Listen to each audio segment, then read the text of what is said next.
Welcome, cinephiles rather. Can't even talk tonight. Great way to start the initial stream. I'm still waiting on a couple of our guests, but it looks like we have a few people in the chat. I can figure out where my comments went.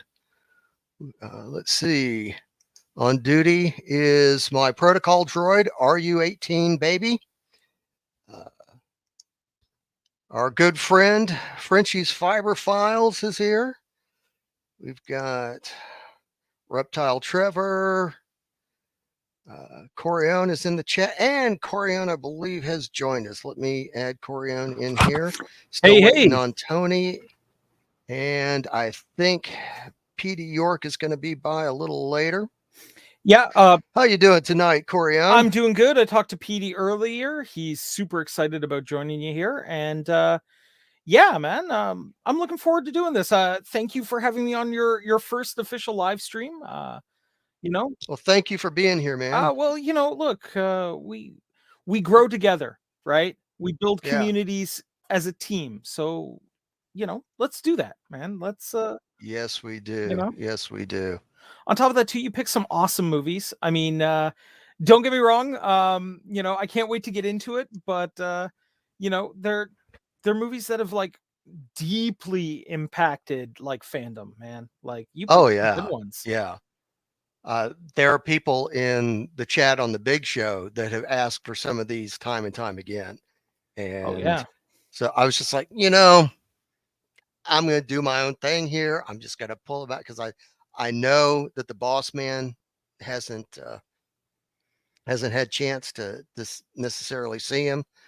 So I just figure, everybody gets to the stuff they can as fast as they can, right? I mean, like you take a look at like the film category. Like if I limited myself even to just movies that came out from the 90s on, I don't think I could review every movie that came out that was good in my lifetime. Yeah. Well, have you seen Real Genius? You want to start talking about that one? Yeah, sure. So, this is one of those movies that kind of went under the radar. Yeah. When it initially launched, was what, 85, I think, right? Yeah. Tell you what, I've got my slides here. Let me add these in and let's see if I can get this to be a little bit more screen friendly here. I was literally screen capping stuff right up until the last second because I got a great system, but it was just, the software was just locking up on me big time. So, I get that. All right, Real Genius. Yes, 1985 science fiction comedy film produced by Brian Grazer, written by Neil Israel, ampersand Pat Proft, and the word Peter Tokorove, which tells us that the guys who wrote the story, Neil Israel and Pat Proft, they did the first draft of the screenplay. That's why they were a team. The ampersand means they worked together. The word and means that the second draft, the next draft, was written by the next guy. But interestingly enough, this male-centric film was directed by Martha Coolidge, who you might know from Valley Girl. Yeah, but she did a fantastic job with this. Oh yeah, no, look, she did an amazing job. I love the premise of it, that they're building this space laser that can like assassinate somebody from orbit, right? Yeah. And they wanted they need a power source for it, so they've brought in these these students that have this idea on how to power it. Yeah. Well, it starts off, with this military film about the weapon they want to build, and these guys who they're CIA or something. And it's funny, the director talks about this. When they got to shoot this, they were out of money. So all they did was hang up a bunch of blackout drapes and some monitors, and they spent money on the table, and that was it. But it gives us this real ominous, spooky feel to this meeting. About the only thing else that they did was they added a door for one guy to leave. But the film follows this guy, Mitch Taylor, played by Gabriel Jarrett, 15-year-old physics prodigy, during his admission and first term to the fictional Pacific Tech University, which is based on Caltech and MIT. Yeah. And he is mentored, and actually his admission is ushered in by egotist, maybe even a narcissist here, Professor Jerry Hathaway, played by the amazing William Atherton, who Oh yeah, you may recognize, people may recognize from Ghostbusters. He was Dickless. Well, yep. that's what I heard. And he was the reporter in Die Hard. He makes a career out of playing these real a-holes. Although real life, for the record, real life, because I yes, did meet him at a sci-fi con in Toronto. Dude is an absolutely wonderful human being. Like he's one of those that's people, what I've heard. Yeah, he's one of those people that would give you the shirt off his back if you asked him, right? So, and it looks like Tony's here, so let's get Tony in. Hey, Tony, welcome. Hey, oh yeah, we already got started. I'm sorry I'm late. That's all right. That's all right. No worries. No worries. We were a little late starting. I'm just finished getting prepped because I had computer trouble. Anyway, Right the heart of this film lies around eccentric personalities of all the students at this university. And the key player is Val Kilmer as Chris Knight. No, Now, I love it. This is Val Kilmer's second feature. His first feature, he was the star, Top Secret. His second feature, he was the star here. Now, his third feature was this little thing. He actually took a back seat to somebody named this little like nobody Tom kid. Cruise. Yeah. Something called Top Gun. I hear they just made a sequel, but but I mean, nobody's seen that movie really. So yeah. But he just knocks it out of the park here. Yeah. And as Mitch and Chris get to know each other, they discover the true nature of this secret project that Hathaway has them working on, involving the creation of, as you said, Coraon, this high-powered laser that they have no idea. Yeah, they have no idea there's this military design behind it, that they have plans for it.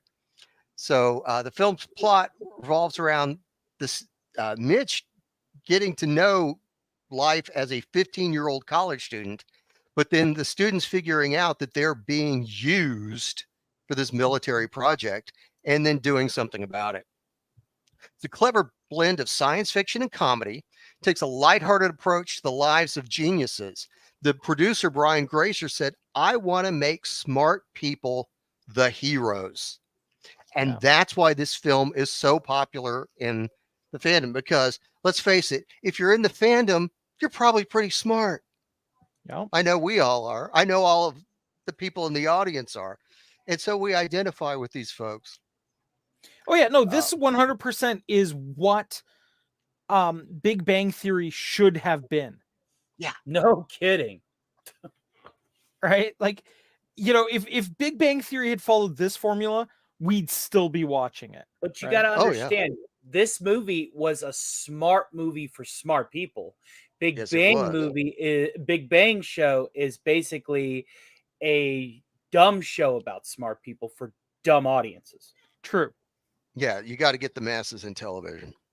Yeah. So, but what was great about this is the title sequence actually foreshadowed what was happening, as it took a look at weapons from prehistoric age through nuclear weapons, just in sketches and diagrams. All the while, this sweet little jazz tune is playing. Oh, you took advantage of me. Mm-hmm. Yeah. Brilliant work on the part of the team led by Martha Coolidge. Good reflexes. Yeah. Actually, this is filed under H for toy. Yeah. The lines, clever dialogue, witty lines. This is one of the most quotable films I have ever seen. 20 points higher than me. Thinks a big guy like that can wear his clothes. Yeah. And of course, the the line that informs part of the title of our episode tonight. Can you hammer a 6-inch spike through a board with your penis? Not right now. Well, a girl's got to have her standards. That's it. I'm sorry, say again. Stop touching yourself, Kent. Stop touching yourself. Yeah, just brilliant lines. Oh man. The climax involves for it. a highly entertaining sequence that showcases the students' intelligence, resourcefulness as they render this invention, then set it up for failure in front of the military and to get revenge on Hathaway, who has used them all this time. Oh, yeah. It's earned its place in as a cult classic, beloved by audiences for its unique take on the lives of brilliant minds, its memorable characters, and enduring humor. Celebrates intelligence while reminding us of the importance of maintaining a sense of wonder and fun. If you haven't seen it, by God, you should. So, go ahead, Coraon. Yeah, so I mean, I just wanted to also take a minute and have like my few minutes of Val Kilmer appreciation thread, because this is a dude that is a fantastic actor, that everything he has been in has been so damn good. And it's such a shame that he's permanently lost his ability to speak. Right? Yeah. It's such a shame, because the guy, I mean, you take a look at the movies that he's done, there isn't a stinker really among them. No. All of them are fantastic. And the dude's got he had a voice that, it was solid, right? Like, it wasn't like, this isn't the kind of guy that like I'm gonna throw on to fall asleep to or something like that. But dude had a solid acting voice, and his emotion really carried through. He did a fantastic job of it, and it's really a shame what happened to him. Yeah. And I do think that it's a shame we didn't get more movies from him in the time he had. Agreed. I have often fantasized about writing a hand the torch over to the next generation sequel to this, where Val Kilmer does appear, but he's taken a vow of silence for a year. Oh, that'd be cute. And so he does just speak. I think Top Gun Maverick did him proud by writing the part for him the way. Imagine the opportunities for. I want to explore that for just a second. Imagine the opportunities. Oh, go ahead. Because he's already so animated in this film while he's speaking. Imagine him just completely talking in charades and just emoting and like slapping his hands and going, listen, like, like the kind of shit that he could do just by emoting with that vow of silence. That would be really, really cool. I'd like to see that explored. Oh, you know what would actually be kind of cool? To have him be in like a Stephen Hawking kind of situation. Where they've got him in the chair and he's like using a voice software to talk, because that's all he can do. I don't know. I think we need, for him to be Chris Knight, he needs to be up and bouncing around. That's true. He really does. And that, oh man. And just having some of the other characters come back too would be really, really good, right? Yeah. Like some of the other geniuses just like showing up, or like you could almost see like somebody like the female scientist, the name of the actress escapes me. But like them showing up. Jordan? Jordan, right here. Yeah. You know who that is? Michelle Marinick. There we go. She was I can't think of the character's name, but the guy that was on ER that was in Revenge of the Nerds, the blonde guy, Goose in Top Gun.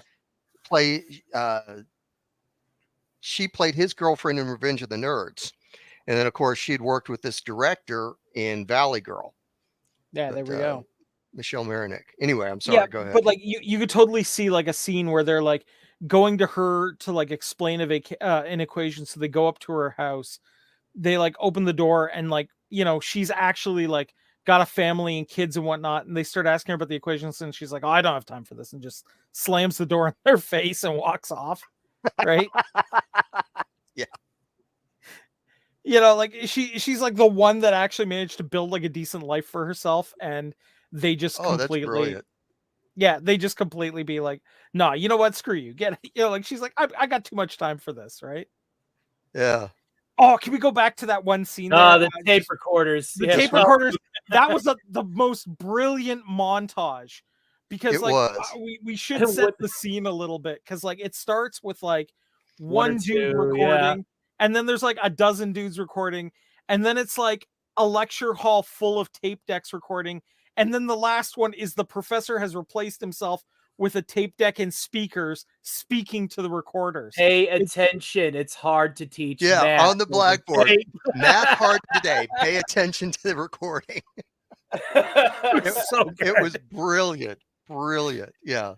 And I mean, like, it really did feel like some of the lectures I attended when I went to university. Like, you know, like you see guys, they're there and they've got like the recording set up and they've got their laptop open and they're like playing some game, like they're playing like Mario Brothers or something like that. And they're like, you know, whatever, the computer's recording it and transcribing it. So why do I need to bother? Meanwhile, you know, like I'm the dude who's sitting there like actually taking notes, so I'll remember half of this stuff. Right. I was taking notes and I had a tape recorder just in case anything I missed because I'm left-handed, so I write slower than everybody else. Fair. Speaking of montages, have you ever sat and just counted how many montages are in this film? I think there's 6. 4. There are 4 montages. Yeah. Yeah. I was gonna say I thought it might be 4, but man, I don't know, man. I kind of like that laser when the laser went through all the way through to the Purgatory burger joint down the street. I thought that, that was pretty good. I love when they use the laser to, if I remember correctly, at one point they used the laser to pop popcorn as well. Yeah, that's from space. Such a nice house. Too. Ugly color, this sequence but nice here. House. This sequence here. The guy with the long hair earlier is played by John Grease. The character name is Laszlo Holyfeld, and he lives in the steam tunnels. Yep. He goes into the steam tunnels through a secret entrance in Mitch's closet. And Mitch keeps seeing him, and then he goes to the closet and the guy's gone. Well, one day he closes the door and the secret entrance opens and he figures out how to find the guy and sees him down there. And it sets up who this guy is. That's based on something that really, or sort of really, the legend at, and I can't remember if it was Caltech or MIT at this point, but the legend was that there was a student who lived in the steam tunnels, and the production crew actually tracked him down. It turned out, no, he didn't live in the steam tunnels. What happened was, you say it was Caltech. Caltech actually required phys ed for these brainiacs, these engineering students. And he didn't want to do phys ed, so he would go hide in the steam tunnels rather than go to phys ed. Oh yeah, dude, at NYU, the steam tunnels there connect into what's called the Dragon's Graveyard, which is under New York City. There's a section of the beneath New York where all the old printing presses used to be when newspapers were like a major thing. So it's a labyrinth down there, and we used to joke around like crazy saying that there was some dude dressed up as a minotaur down there, so you had to be careful how long you spent down there. Right? You know, we used to joke around like take a ball of twine if you're going to go down there, and they eventually had to close them off because, people were getting attacked down there and all kinds of crazy stuff. But by the aforementioned minotaur, right? Like something happened, right? But I mean, you hear all kinds of rumors, like everything from like alligators to, I mean, like it's New York, right? You hear all kinds of weird stuff, like alligators, vampires, you name it. Right. Everything is down there, right? It's where the Bermuda Triangle lets out, like who knows, right? And it was really funny back in the day because you'd sit there and listen to some of this and you're like, well, now I want to go down there just to see how crazy things are, right? Yeah. So no, I totally believe that. I mean, my dad even has stories when he was at Waterloo University about the steam tunnels, and like he was traveling through them one winter and he ran into some guy, and the guy goes, "So what's it like outside?" And the guy's like, "Well, what do you mean?" He goes like, "Is it winter still?" Right? And he's like, yeah, well, no, it was summer like 2 weeks ago, right? And he's like, oh, okay, right? Like, the guy hadn't been in the surface and, like hadn't been a surface dweller in like months, right? So I totally dig that scene because I've seen people live it, right? Got that stuff in the lab. Oh, that's just pudding. Yeah. Oh, you're not going to hurt my feelings. Oh, what is it? I don't know. I found it growing. Oh, we don't want to ruin all the jokes now. One of the coolest things that I've learned about this is that until we get to the big weapon laser, everything we see in here, except for the opening sequence of spaceship flying through space and that laser, these are all practical effects. They actually built these lasers and shot them real time on the set. That's special effects, practical effects shot on set. The only visual effects were the ones involving the spaceship and the airplane and the 5 gigawatt laser or whatever it was cutting through the house and the jiffy pop. But like the laser behind them here, and as it goes to this is real lasers. They had to fill the quad full of smoke so you could actually see. They were argon lasers, so they're really powerful, but you still had to fill the quad with smoke so that you could see them. And this is they got one of these laser based promotional signs to set up to actually do this projection. It was all real stuff. Yeah. And for the record, in ~85, those were not cheap. No, in '85, those would have ran you about $50,000 to $60,000, just by the lonesome. Yeah, which in our money is about $100K. Yeah, easily. Well, what are your thoughts on it, Tony? Well, what can I say about this movie? Besides, it's been forever since I've seen it until just now, so it's all fresh in my brain again. And I know people like Mitch. I know people like Jordan. That's neurotic and can't sit still. I know. My personal cadre of friends that get together and we play Magic the Gathering or chuck dice at the D&D table or just discuss stuff. I relate to the student body of this movie. This is our people. Yep. And it's because of that this movie just in a time where being the nerd wasn't really the cool thing. Everybody wants to take being a geek or being a nerd as a badge of office, but back then it wasn't so easy. Back then, you were ostracized by, other social bodies in your environment and not given the light of day as socially. But then you have somebody like Chris Knight who has bridged the gap between these two, types of thought and social subcultures and as acting as a bridge between that. I'm hosting a party and I'm using an $85,000 laser setup to do it. Yeah. And and that's the kind of stuff that is very inspirational to folks like us. And the Jiffy Pop, the fact that they set up the punchline in the first act of the film, like the first 10 minutes or first 15 minutes, it's like, oh yeah, I can't stand popcorn. Get rid of that stuff. He just drops it on the porch. Like, yeah, fuck you. And what does Chris say? Now I know what to get you for your birthday. Now I know what to get you for your birthday. Yeah, he just drops the. Well, you hit on something. We knew these people. I kid you not. I kid you not. Oh yeah. At my school, there was a freshman who started, and the way people say, "Hey, have you met so and so?" I'm not sure. So, you remember Jordan in Real Genius? Like, I have met that girl. Yes. Yeah. I mean, she neurotic. Look like her, behave like her. She's like, yeah, that's me. Oh yeah, no, dude. I mean, like, if Magic the Gathering had existed in this period of time, you better believe everybody in those cafeteria scenes would have had a deck going while they were eating. Right? Absolutely.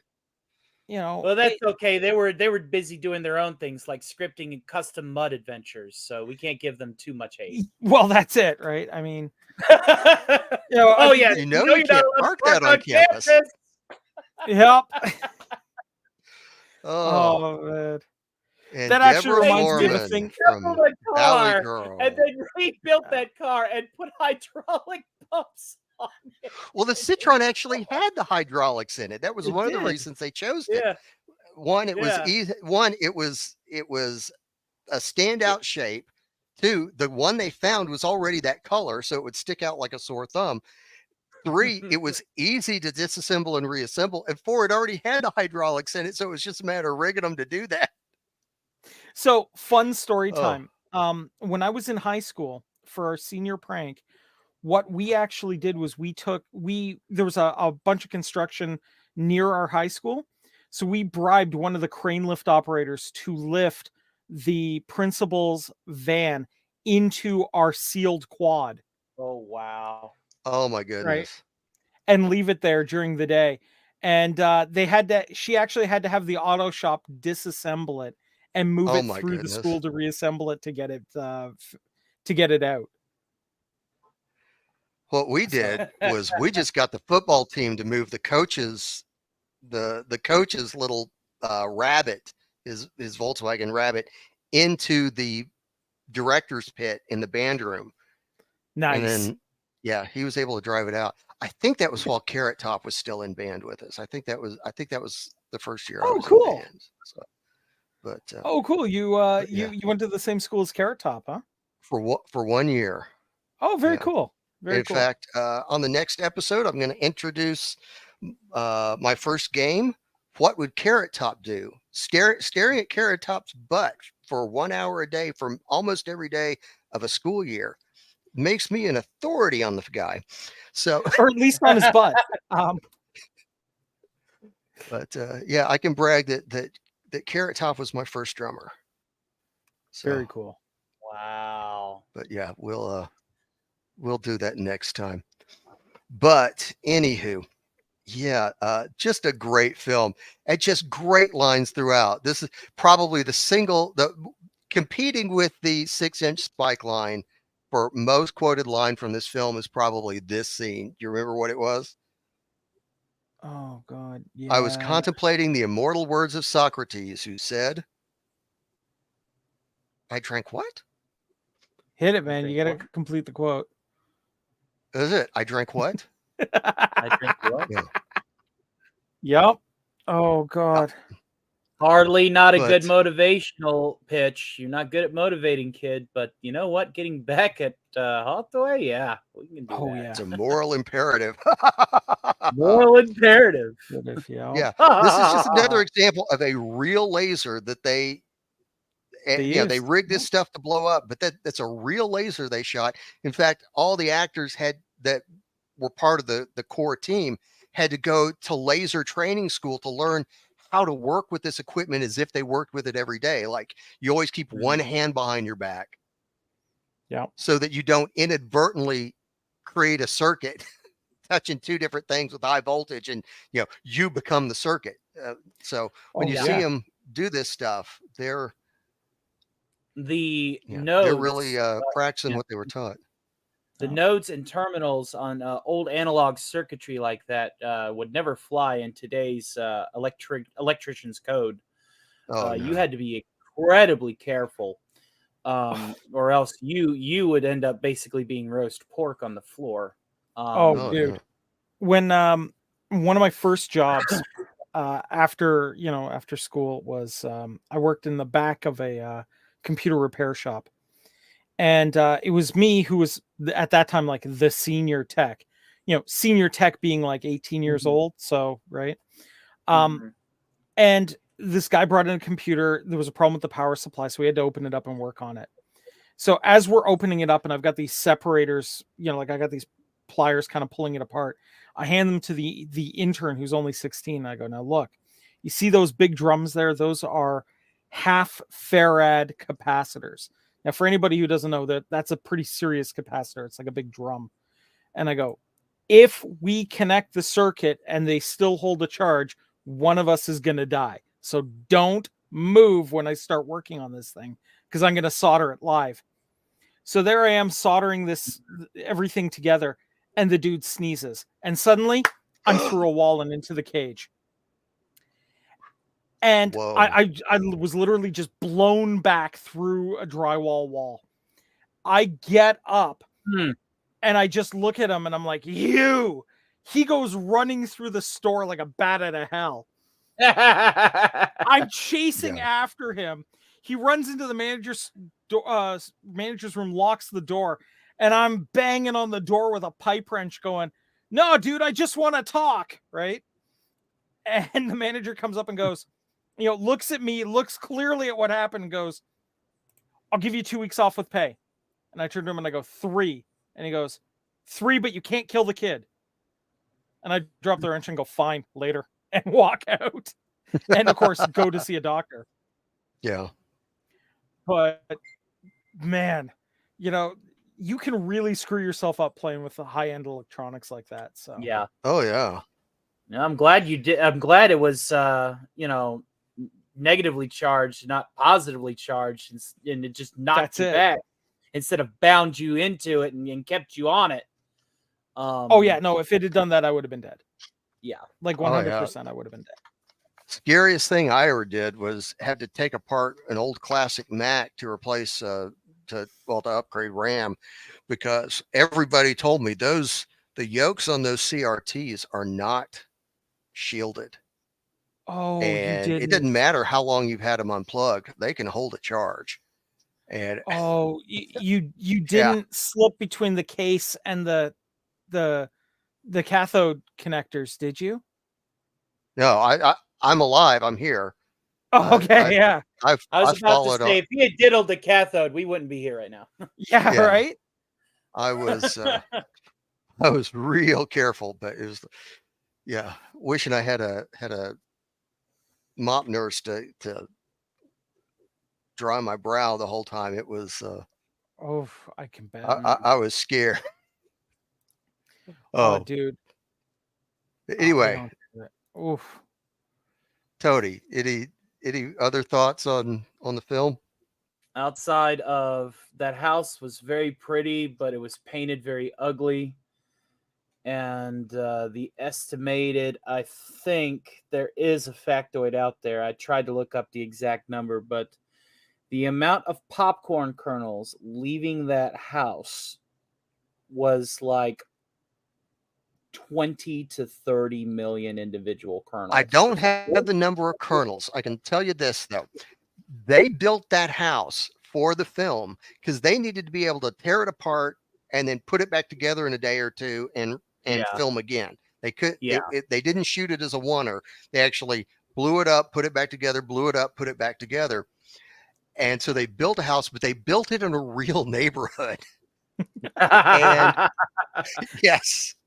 So were those kids the real neighborhood kids that went and played in the popcorn at the end? That's my understanding. Those were the Wow. actual neighborhood kids. That's where they got the extras. But they had two kinds of popcorn. The popcorn outside couldn't be treated because kids might eat it, birds might fly away with it, whatever. But all the popcorn inside, because of the burning that they had to do with the practical burning to go along with the laser effect and the way that they forced it up through the floor to make it look like it was popping, had to be treated with an anti-combustible chemical to protect so it wouldn't burst into flames. It said, they had so many fires popping the popcorn just for the scene, but they popped enough popcorn to fill 38 40-foot trailers for that last scene. Now, this is the first of two. Might actually be a little bit of a lowball then. Yeah. This shot here with the laser beam, this is the first time, other than the opening sequence with the spaceship doing the film of this is what we want the weapon to do, which is, the Hollywood film in the film. This is the first time they showed a laser that wasn't real laser. That's a visual effect, not a practical effect. And then the laser blast at the end. Yeah. But now this is where they discover all the how much more powerful the laser was than they thought it was. and they wind up at the bar where it burned through the sign advertising the bar. And then Laszlo comes in to tell them what they've done. And the rest of the film is, okay, how do we fix this? And how do we get even with Hathaway? And have a good night, Frenchie's Fiber Files. It seems that they are going to bed. Oh, good night, Frenchie. Night. Good night. See you on your channel sometime. Thanks for showing up, sweetie. Oh man, it's like, yeah, that's when everybody realized, oh my god, we just made a big fucking gun. Yeah. Coraon, you'd be interested to know that Frenchie hails from your part of the world. Not sure quite how close, but I do kid her about having Thanksgiving in the wrong month. Oh well, it's we get it done first because we want to leave room for you guys to trample each other the day after. There you go. I always thought it was just because France wanted to be first when they colonized your area. You know what? Oh, it looks like PD has joined us. Hey, PD, how are you? Good. Looking forward to discussing a movie that I had never seen until today. Oh my god! But I'm glad I waited for several reasons, but I'll wait till we get into it. This is one I actually haven't seen, despite having seen films like Revenge of the Nerds and oh crap, what was the other Hughes film I had on my mind? Now I forgot off the top of my head, but I know some of the 80s pop culture. But you know what other movie I actually think is a lot like this as well? Hackers. Yeah. Yeah, I guess so. It's not as lighthearted and as zany as Real Genius or even Revenge of the Nerds, but Hackers, as far as like premise and delivery, is Weird Science. That's the other one that I've seen. Weird Science. Yes. Now I want you to think about the look of this film compared to, say, Revenge of the Nerds. Revenge of the Nerds, everything was bright and overlit and pop colors that popped. Mm-hmm. But have you noticed the lighting here? Just everything looks real subdued. It looks almost real. Yeah. The director, Martha Coolidge, said, I want you to light this like a romantic film, not like a comedy. I want subtlety. I want texture. I want romance. And so it took it from what could have been a zany comedy into a comedy that feels real. And so it has more heart to it than one might have expected just reading the script cold. Yeah, it's almost a Ghostbusters kind of comedy, right? Yeah. Where, because Ghostbusters, they filmed it in the same color palette and same style as a horror movie, but it really is not, right? Yeah, absolutely. Absolutely. And you almost feel like this is like a historical reenactment movie in a lot of ways. Like that's almost the feel you get from it. Like if you were watching like the dramatization of somebody building a super weapon, this is what you would expect it to look like. Yeah. Oh, I love that. He's like, take me, Lord. Let me have it. Well, I mean, what else are you gonna do, right? A giant freaking space laser is going off in front of you. You're like, yeah, I'm probably dead. But you don't even know it's the laser. You just think it's God. Because at this point, there's literally somebody transmitting into your head. Oh, yeah. Look yourself, kid. And I don't know if you remember it, but once the movie ends and the credits roll, they're all dancing here with the popcorn flying. And do you remember the song that plays that just sums it all up perfectly? Tears for Fears. Everybody wants to rule the world. And the director tells a story that's great, that was what they had in for temp music. But then the song started to climb the charts as they were editing, and they're like, we're never going to be able to afford this. We're never going to be able to afford this. And then by the time they finished the film, it was down. It was coming down the other side of the charts, and so they could. And so it just ends on a perfect note. Yeah, but I mean, like, Everybody Wants to Rule the World is like one of those songs that's like, like from the 90s, Halcyon, on and on. Like it made it into every movie for a stretch for some reason.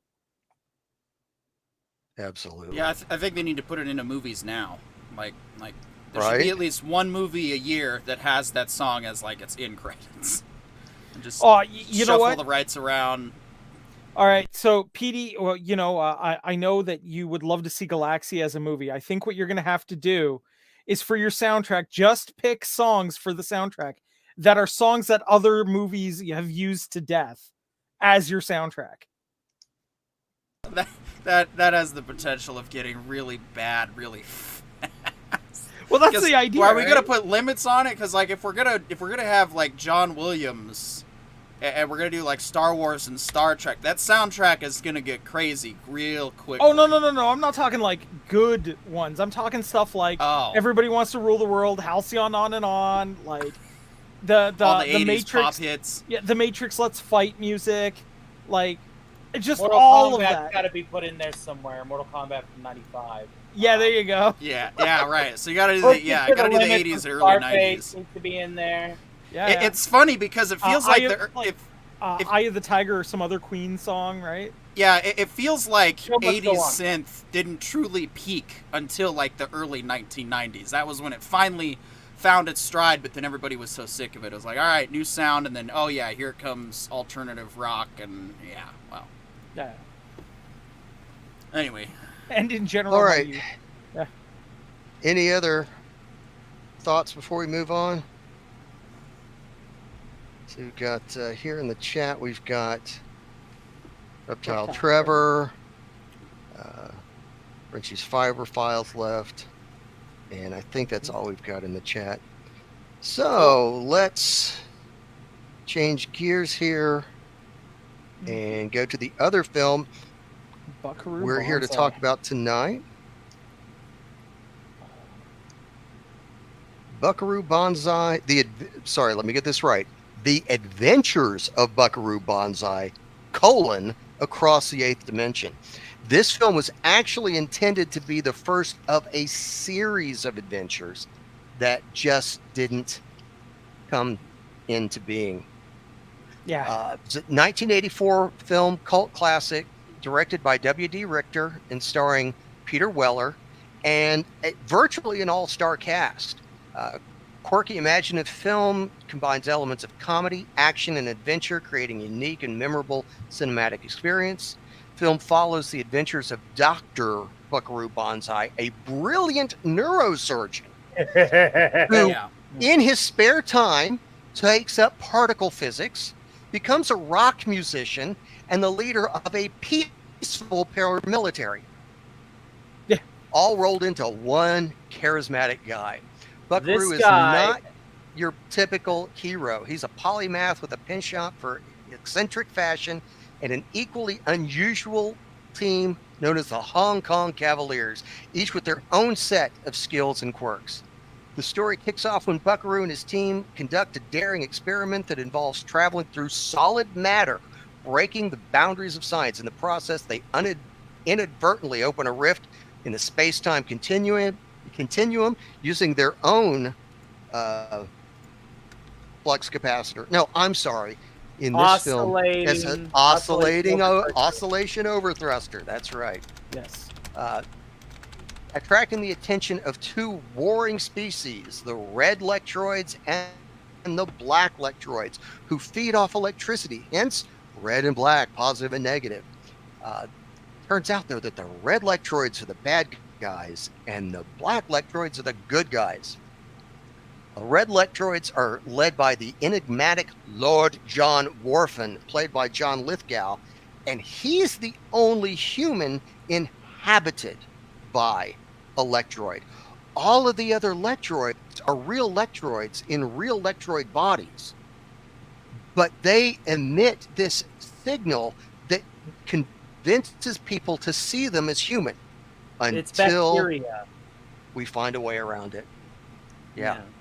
They emit bacteria, and when we inhale it, it makes their... Yeah. Oh, yeah. Absolutely. And that's why we needed a counter agent for that. On the other hand, the black lectroids represented by the more benevolent John Emdahl, are peaceful and misunderstood counterparts who seek to stop the red Lectroid's destructive plans for the miserable annals of the earth. Buckaroo Banzai's journey takes him on a roller coaster ride of wacky encounters, including a group of rogue scientists, government conspiracies, and a love interest in the form of Penny Pretty, betrayed by Ellen Barkin. As the Lectroid's plan becomes clearer, Buckaroo and his team must use their unique skills and inventions to save the world from impending doom. What makes Buckaroo Banzai stand out is its clever blend of humor, science fiction, and adventure.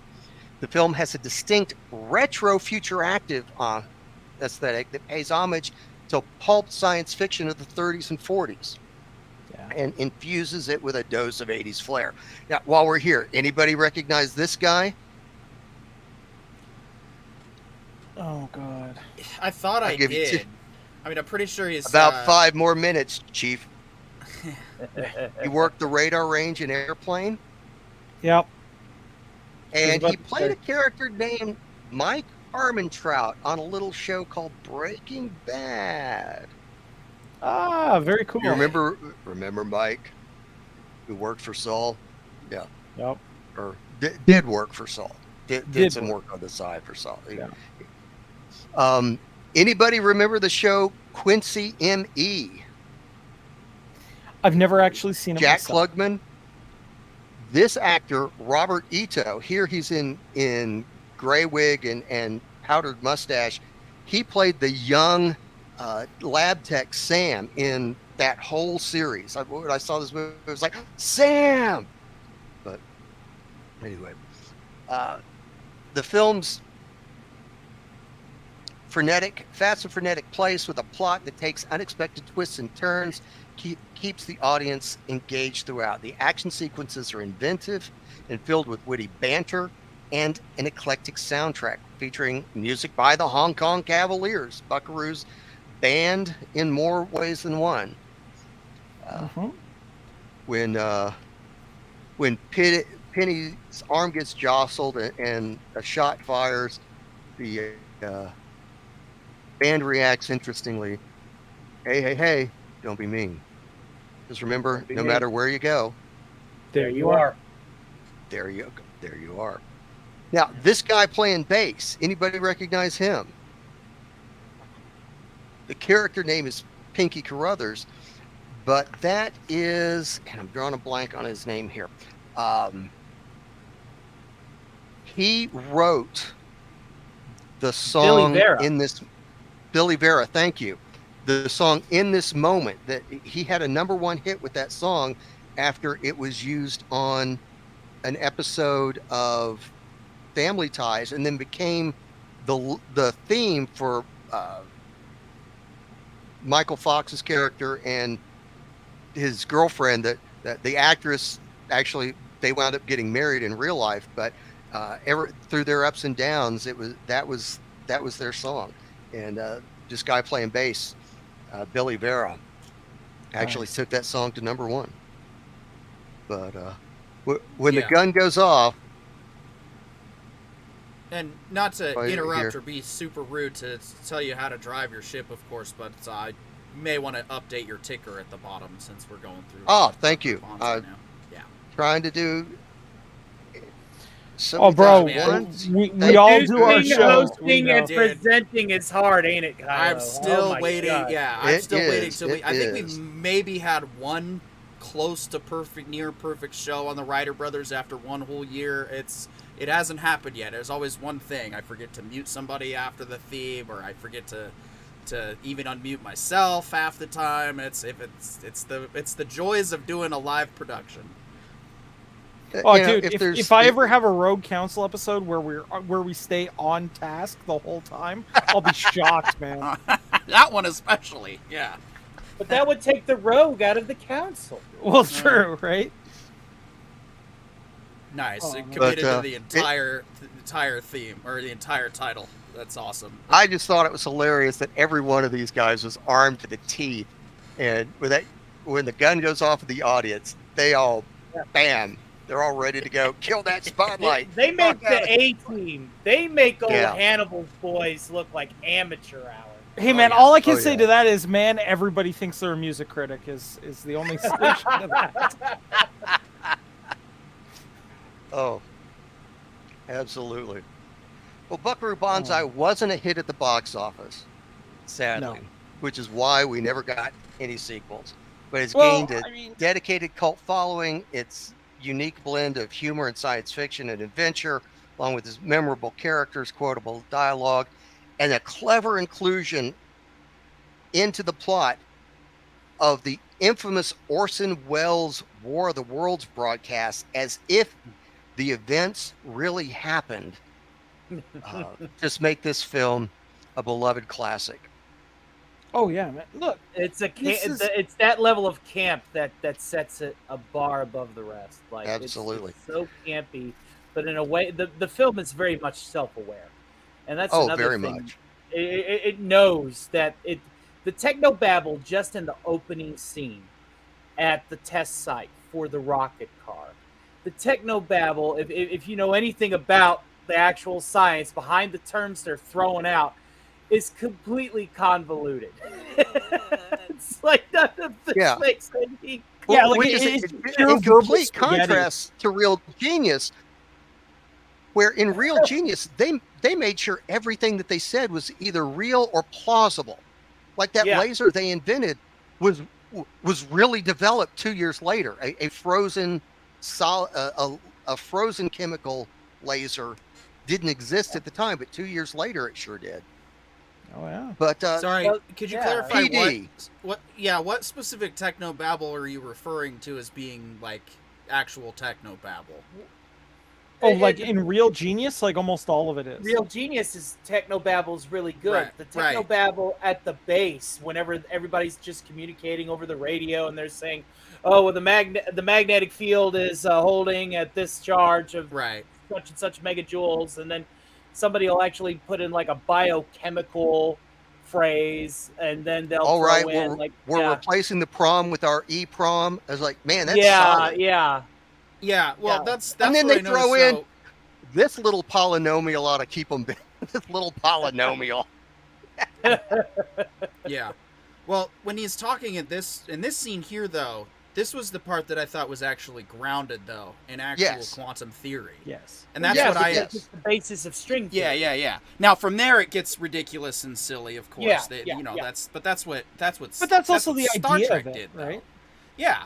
Like it has, but that's also why it's aged so perfectly. Is like, first of all, I want to say I'm glad I saw Oppenheimer before seeing this movie, because getting that visual spectacle of quantum physics and realizing that the bomb more or less came about because of someone's imagination. That's a scary thought. It's like, okay, now we have something like this that is obviously there's so much going on in this movie. I can see why it didn't do well at the box office, because if you don't catch on to all the plot lines from a narrative perspective and as a piece of literature, this thing is brilliant.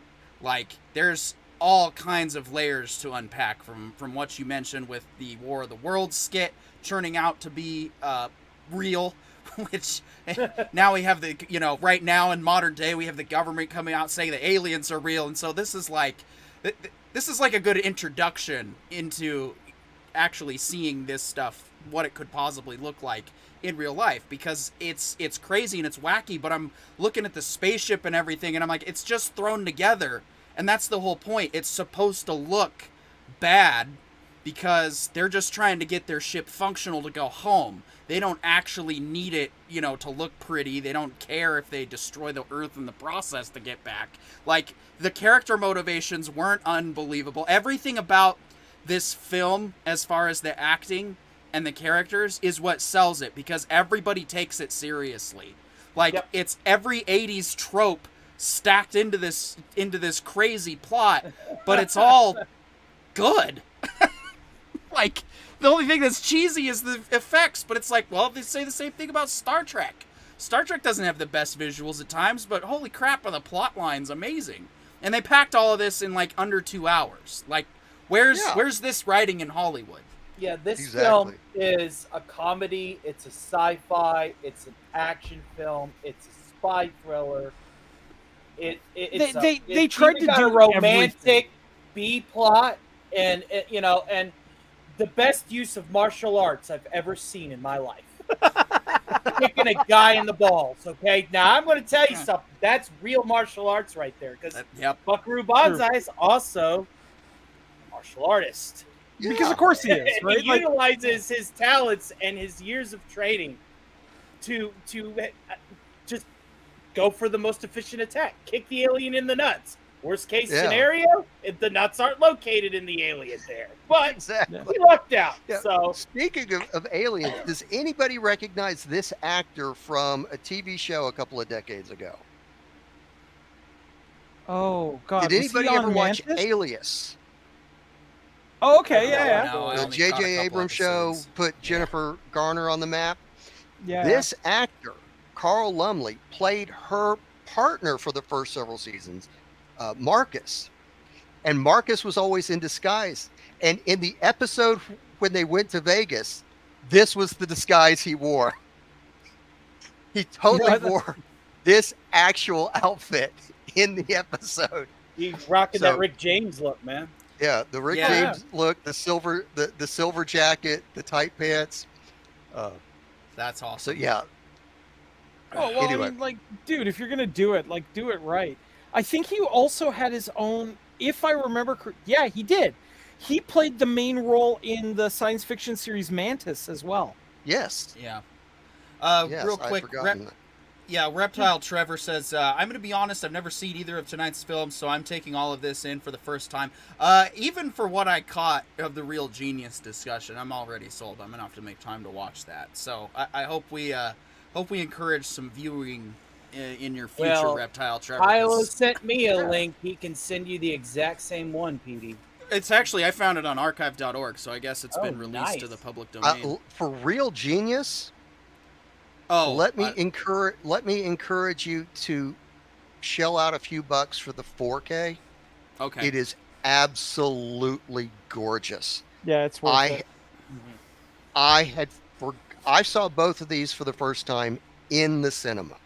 I was in a darkened theater. Here's a perfect example of the technobabble. Go back to that slide. Let's just look at all of the expressions we got here. We got the Minkowski space being referenced next to a parabolic vector graph, which has no correlation. and there's a toroidal flow here. Yes, that linear. Linear momentum before and after, and they're mentioning the collision after that. Yeah, so they're having effect before cause, they're and blowing up numbers. And then you got like a Japanese kanji there in between. Yeah, I see that too, man. Like, this is just like babble that they just threw up there just because. Hey, man, if anybody actually knows what this is and what. Well, they're going to understand that it's complete bogus. This goes beyond technobabble and starts getting into like techno diarrhea. Like it's well, and this is where I gotta give the director credit, because by now we've got people putting bubble wrap masks on their face, and I think that's a visual a visual cue of we have established our base of science. Okay, we did in the press conference. We're talking about interdimensional theory and that, you know, space doesn't actually occupy all that great stuff, right? Okay, now we're in science fantasy. This is us using our imagination to make crap up based off of the fact, and that's why I think this film works overall. And you could just do if you needed to do a re-release in 4K on theater, you could, or you know what, Hollywood can just copy paste the script at this point, because there's nothing to change. In the filmmaker's defense, they did have a plot reason that you know, they just had to throw these 3D goggles together on the fly based on, you know, the instructions that were in the coconut cream pie box, the pink box that was delivered. But back to this technobabble, I'm not going to do it. But if you go back and look at all the formulas and math on the boards in Real Genius, they're all real. Yeah, those are cohesive. And in fact, I was listening to the director's commentary earlier, and she was saying that there was a guy that they went to for all this, and what they did was they got all the other consultants together to come up with something that was like impossible to solve, and they put it on the board. They waited for this guy to come in. He came in. He goes, "Wow, that one's hard," and then boom, spat out the answer. Yeah, but that's what happens all the time at like, you know, in high-end like physics discussions, like. Someone will put it up on the board, and then like some rando will just walk by and be like, "Oh yeah, I think I got this," right? Because they'll just see it differently for some reason, right? It happens all the damn time. It's actually kind of cool. That's why whenever I say we are meant to work together, humanity is definitely a pack animal. I mean it. Yep. You get enough people together with enough different points of view, walks of life, and areas of expertise, you will create a quantifiable matrix and get your mean median mode out of it. Kind of like this show. Yeah. Yeah. Oh, yes. Rawhide. Peter Weller, Jeff Goldblum, Clancy Brown, and then we've got John Lithgow, Christopher Lloyd, Vincent Schiavelli, Dan Hayda, Ellen Barkin, Robert Ito. I mean, it's just everybody. Like you gotta wonder. This like, guy. This is have to wonder what the director had on everyone, right? Like, you know, this guy was. Remember Raiders of the Lost Ark, the guy that got his hand burned? Yeah. This is that actor. Yep. Oh. Yeah. Okay. Playing the President Whitmark here. Yeah. Oh, President Whitmore. So does this take place in the Independence Day universe? No, Whitmark. Oh, okay. No, sadly, he doesn't go on to stop the alien invasion. Well, New Jersey decided to just retire being a rock star, polymath, super genius, and just focus on being a cable repair guy. Congratulations, universe has been connected. Yeah, there we go. I mean, it's the same guy. It's clearly the same guy. You know, Jeff Goldblum is Jeff Goldblum in every single movie. Himself, yeah. Like, he's clearly an interdimensional traveler because he's been to the Jurassic Park universe. Who was he in Jurassic Park? Oh, it's Jeff Goldblum. I thought we were going to see some aliens on this alien exhibit here. This guy with the beard. To take the next leap that will be the leap home, right? Yeah. This guy with the beard. I didn't get a good shot of him. That's Secretary Smirnov, played by Yakov Smirnov. Smirnov. Well, what else are you going to name the dude, right? I mean, exactly. But I mean, there we go. Ellen Barkin, Vincent Schiavelli, John Lithgow, Chris Lloyd. I mean, it just exudes. I mean, the raw talent on this thing was just crazy. Also, like, hats off to the makeup artist. They managed to ugly up John Lithgow that hard, man. Oh, that takes work. Yeah, I'm sure that was a hard casting choice to make. John Lithgow playing a crazy person. Oh, wow, what a true challenge of the man's rage. No. Not just a crazy person, but a crazy alien. Because crazy possessed by an alien. That role in Third Rock. Yeah. And what was really wild, there's a better shot of Yakov Smirnov. John Lithgow was their first choice, but their backup was Christopher Lloyd. If John Lithgow had taken the role, Christopher Lloyd would have played John Morphin. That's right, because Christopher Lloyd would definitely play another alien. He already had the crazy hair from Back to the Future. We know he could handle it. Jesus Christ, Doc. What's with this alien crap? I don't know, Marty, but I feel like I need to go home. Yeah. One of my favorite jokes in the film. Thank and God then they get the founding into fathers had this foresight for this. Yeah. Declaration of War, the short form. For use in case of emergency only. Right, yeah. Because you're declaring war. I mean, you can casually declare war and then emergency declare war. No, yeah. I think all you have to do is just change terminology, and then you can, send the army to invade whatever. I mean, that's, Duty is joy, man. Duty is joy. Oh, it's where you wear your hat. That's it. Yeah, I had that in my Coast Guard boot camp. They basically put that in our head. You know, honor, respect, devotion to duty. And I hear him screaming, "Duty is joy," and I'm like, I've heard this before. Oh, Well, I mean, he was basically, he said he was doing his Mussolini impersonation here. I definitely got Mussolini vibes from that speech. It was a little too good. God. And I mean, the aliens in this look so Roger Corman. It's Yes. frightening, man. Like, There's the nod to creature features, the bombshell with the tarantula crawling on her. And you can't really see it in this screenshot, but that board that's going to her neck, that was where the fire ants were coming in. And Yeah. Lord Warford, more honey to attract Put the more ants. honey on her. More honey. He's Honey also discount. a lie detector. Banzai. It will know if you lie. Laugh a while you can, monkey boy. oh man. But it's just, Shut up, it's big an booty, entertaining you film. coward! It's high Did you camp. ever know? Sorry? It's shut up, big booty, you coward! You are Big the booty. weakest individual I ever knew. Big booty for the last time. It's big booty. John John Smallberry. Oh man. Yeah. Which, if you know anything about interdimensional theory, it's like that. Of course, it's gonna sound funny and silly to us, but that's just literally where they came from. Their first names just all happen to translate into John, Yeah. or maybe They all that's their happen last to- name. I don't know. They all Well, happen to apply for whenever they Social Security apply- numbers Yeah. on November they applied 1st, to the 1939 in Grover's Mill, New Jersey. There you Yep. go. Mhm. And I think what happened was I think they just chose their last names, but they were like, the most human name here in America at this particular point in time is John. They won't suspect a thing. Well, I thought all the aliens on the ship were also named John, though, too. That's All of true. the Lectroids, black All and the red, Lectroids. they're all named John. They're all named John. Yeah. So that transcends our cultures.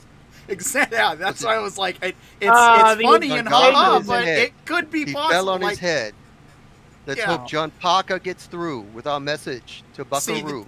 The difference between a joke like that and a movie like this and Blazing Saddles is that there's a that the absurdity in Blazing Saddles is, they're all named, Johnson or whatever. Yeah. Is their last name because they're all related. Ha ha. Right. It's an inbred joke. Whereas Right. with a show like this, it's like, no, it could literally just be a cross-cultural That's a misunderstanding. face only a mother could love, I tell you what. Yeah, right? It's just like Did you guys know in '98 they were talking about doing a television series based on Buckaroo Banzai? Yes. God, that And would've been so I meant awesome. to look for it, and I just ran out of time. There was a sizzle reel of effects that they did with the rocket car, where one of the shots they did was the space shuttle orbiter coming in for a landing, missing its nose strut, and having to use the rocket car so that the shuttle wouldn't crash nose first into the lake bed. Great sizzle reel. What's really awesome, if you have the Blu-ray of this, the director's commentary, W.D. Richter, he plays it off as if this is a docudrama, and Buckaroo Banzai is real, and all this stuff is real, and they just had to do their own fictitious version of the story. And we some could of the never stuff be as good. yeah. No, you wouldn't be able to get away with this level of humor on like a long form series. No. It just wouldn't work. It would dry up too quickly. Yeah. Yeah. Yeah. Well, and I think about fatigue really the fast. closest thing I could think of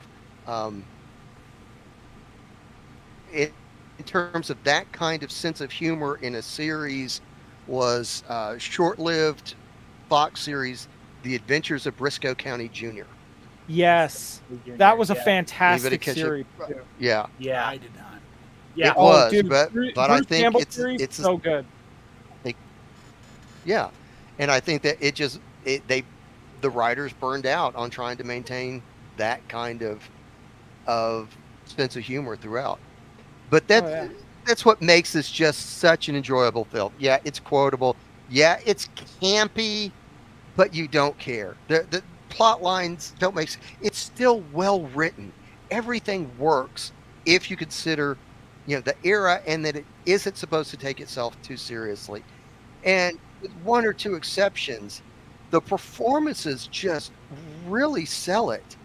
It's we don't get. If I might make a note, speaking of performances, this is whenever he's driving that motorcycle. Peter Weller hates motorcycles; can't stand them. So he was actually terrified. That's why he was driving that motorbike through that tunnel so slowly. And he filmed all of his scenes in freaking dancing shoes. This guy was a champ, okay? Oh yeah. He did freaking dancing shoes.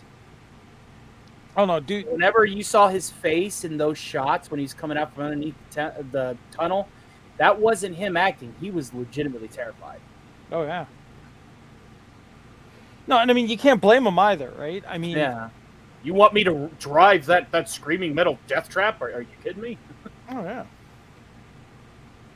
But yeah, but that was one of the reasons they cast Weller, is that they had so many things that they needed the actor to drive fast in a truck for the hero shots, to ride motorcycle in hero shots, to play guitar and sing in the band, to do all this stuff.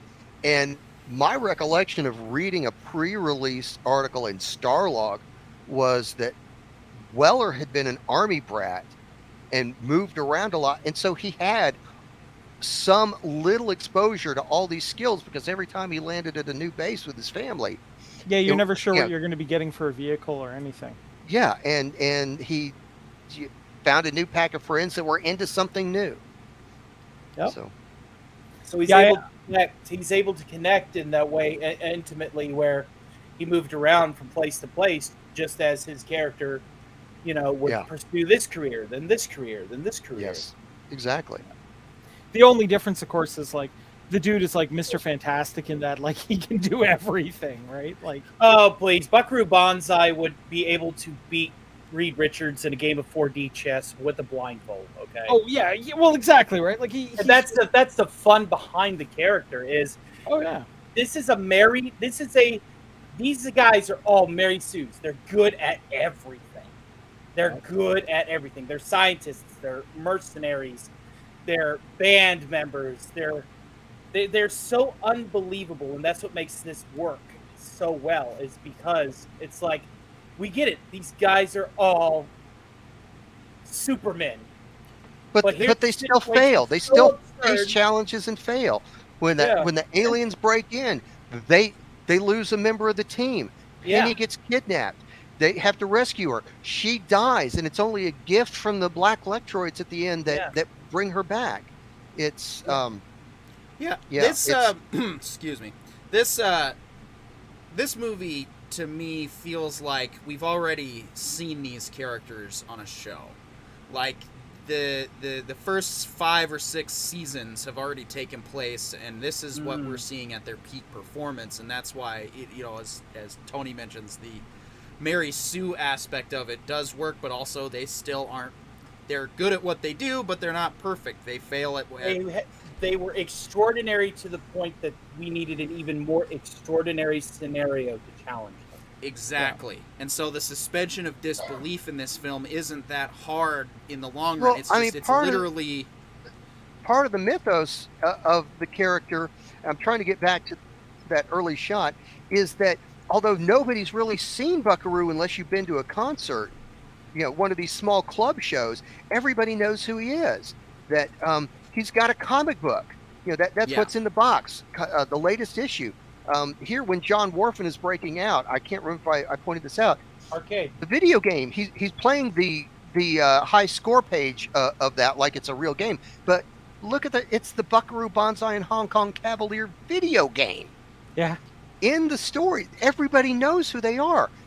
Some of the people that wind up rescuing them at the last minute are Blue Blazer irregulars. This big fan base that says, hey, all over the country, all over the world. We're part of Team Banzai, and everybody brings their own skills. So when Buckaroo's in trouble, they get on the horn and holler out, who's available. And it's just because everybody loves Buckaroo for saving the world so many times. Yeah. It's one of those, like, if you're going to do a Mary Sue character, this is how you do it. Yeah. Right? Like, yeah. Make it make sense. Now, I mean, like, look, me personally, I mean, if I watch this with like a critical eye on, I sit down and I just kind of that critic in my head freaks out. But like, this is just a fun movie. You know what I mean? Like, this is just like, if you watch it and try to figure out every little nuance and every little plot point, you're going to drive yourself crazy. But if you just watch it with like the same kind of attitude that you go into Pacific Rim with, where it's like, no, I'm just going to like have fun and eat popcorn, this is an amazing movie. Yes. Well, that's just it, though. I don't agree with that assessment, because I did go into this fully critical, and, the only thing I can knock is just I can see why it wasn't well received because of the visuals. But from a narrative perspective, just focusing on the writing, and not observing the presentation too much, the story itself is really good.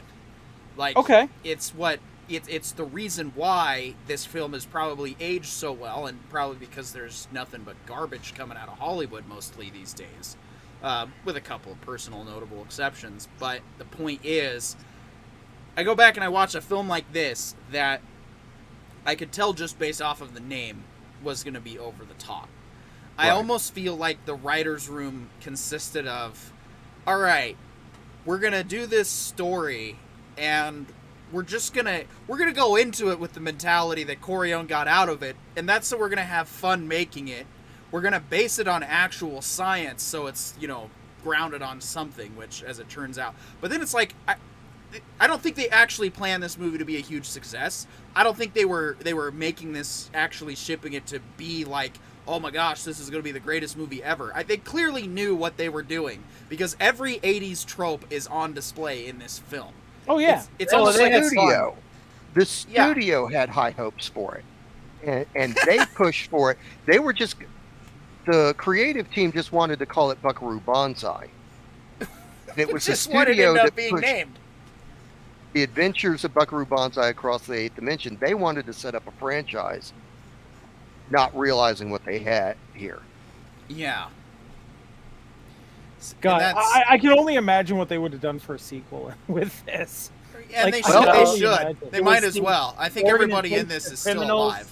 The Council of Criminals, or whatever he was supposed to be going up against in the announcement. The World Crime League. Buckaroo Banzai against the World Crime League. And that novel is now out. It's come out in the last 2 years. Nice. And I've got it, and I haven't had a chance to read it. It is I thought it was a graphic novel. No, it's a novel, and it's big and it's thick. I mean, there's plenty of a universe that you could spawn from this. Like, you could definitely reboot this on like Amazon or Apple TV, preferably. It's not even about changing the visuals. The only thing they really would need to update is the camera techniques, and maybe add some CG touch-ups when it's necessary. But otherwise, the practical effects still hold up very well. Yeah, there it is. Oh, we skipped the big deal scene. Yes. Whenever they have their little romantic kiss, and he's just like, big deal. Yeah, that was perfect. Well, I was trying to get to this for the sequel. Now, there's a rumor that's been out there for a long time, and I think I mentioned this on the Big Show when we talked about Big Trouble in Little China. But the director of this film, W.D. Richter, wrote Big Trouble in Little China. Yeah. And there was a rumor for a long time that's since been squashed by Earl MacRausch and W.D. Richter, the writer and director of this film. But the rumor was that Big Trouble in Little China started as the script for Buckaroo Banzai against the World Crime League. And the way they tell it, that John Lithgow's character, Lord John Wharfen, he's a minor villain. He's like Egghead. he's like King Tut to Adam West Batman. I mean, he's not one of the big ones. The big one, the arch nemesis, is Hanoi Shan.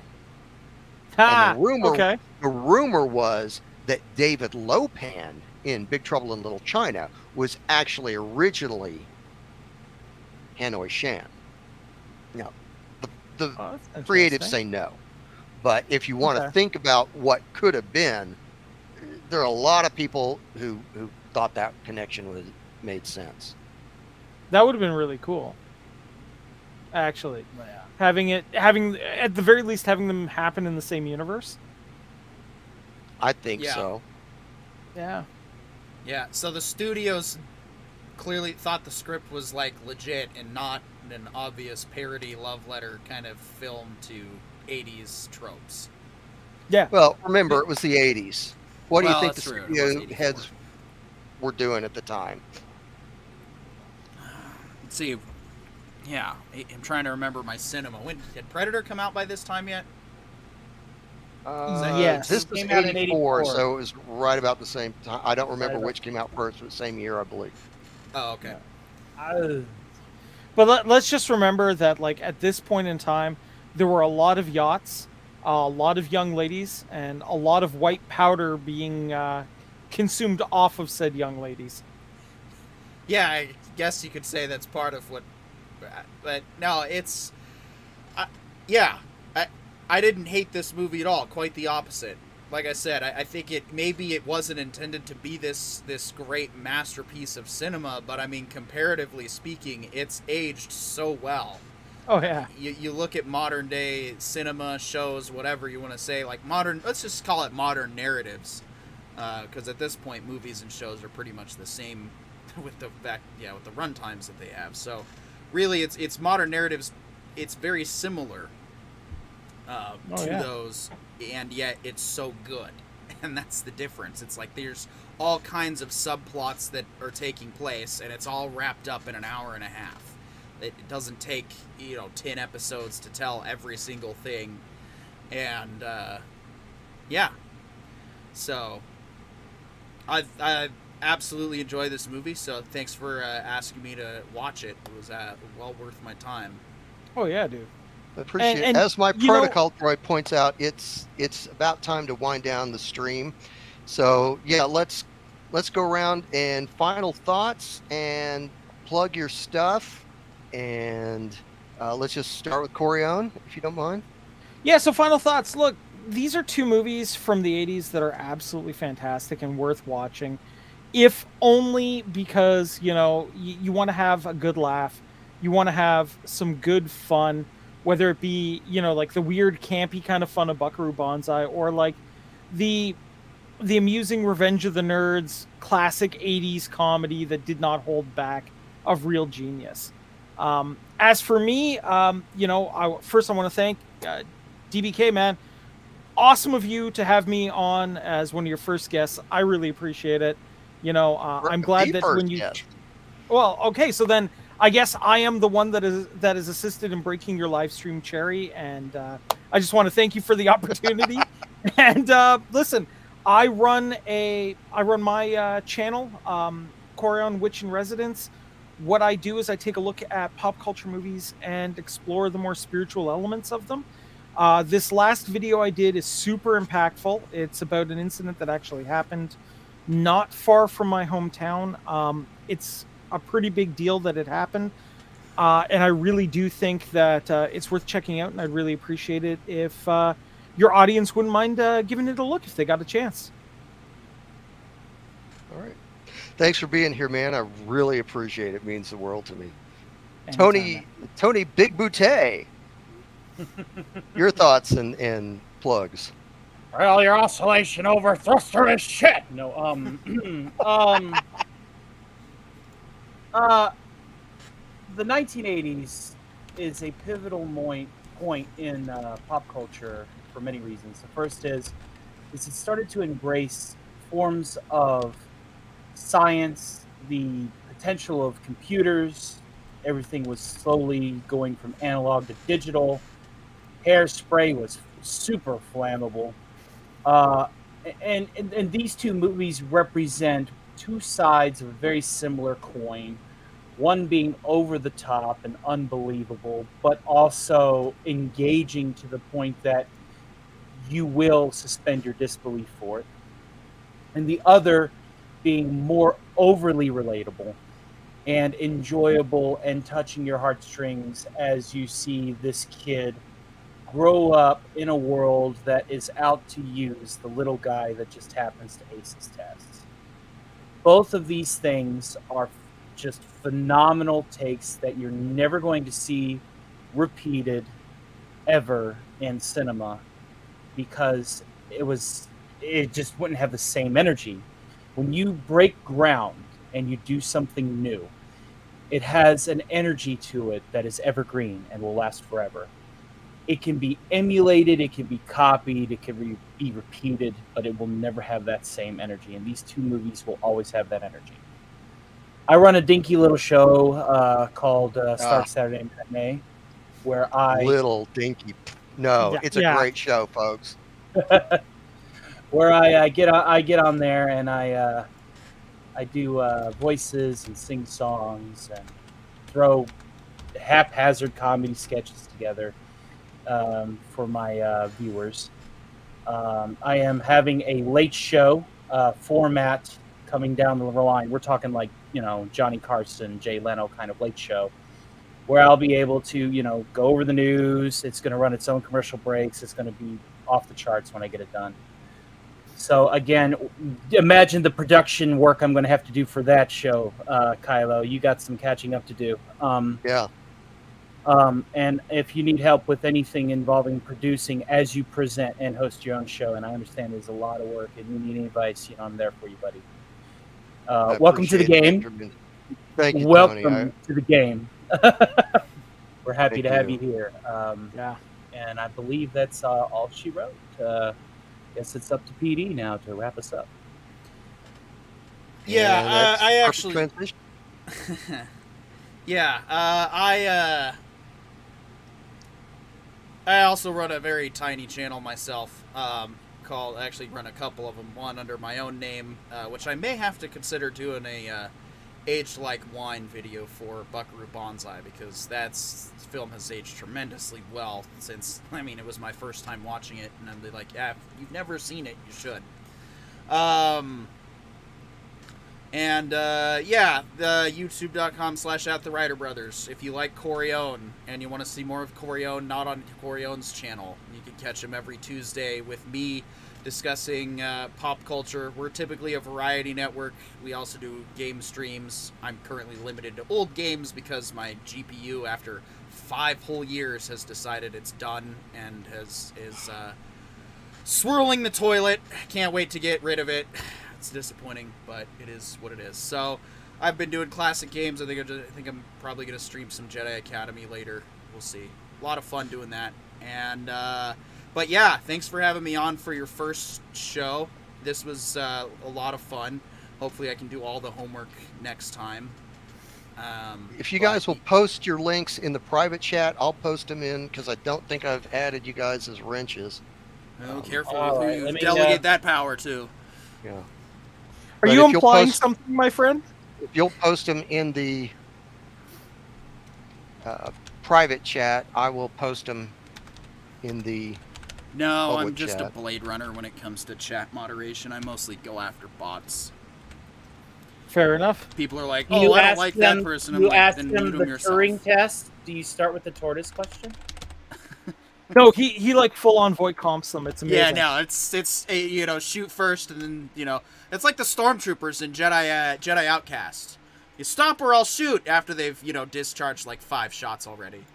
But you see, the thing about Jedi Outcast is those stormtroopers are actually kind of effective. They really are. Actually, the ones in Academy, especially that wear the snowtrooper armor, I was taking down some of them last night. I'm like, man, a couple of you guys take a good couple of hits before you hit the ground. That's impressive. With a lightsaber. Engines and their actual fixed health bar scripts. Oh. I think Jedi Academy runs on the Quake 3 engine, if I remember correctly. Yeah, it's my first playthrough, so I wanted to play without mods. It's great. The story's amazing so far. I'm impressed. Yeah, the Dark Troopers with the concussion shotguns. Oh god. Oh yeah, the shields that incinerate you instantly. Ugh. Yep. All right, there are the links for everybody. I want to thank the folks who came and those who got close. But those who were here for this inaugural stream, hopefully we met your expectations and then some. I want to thank Coraon, Tony, and PD for making this first live stream that I've run an absolute pleasure. I cannot thank you gentlemen enough. I am honored to know you, and I am tickled that you chose to join me and talk about two of my favorite films. And for anyone who hasn't seen them, I would encourage you to get them on physical media, particularly the 4K for Real Genius is absolutely gorgeous. And the Blu-ray for Buckaroo Banzai tain't bad. Yeah. Want to remind everybody, do not like, do not subscribe, do not comment. I don't want your money. Okay. Good night, everybody. Thanks again.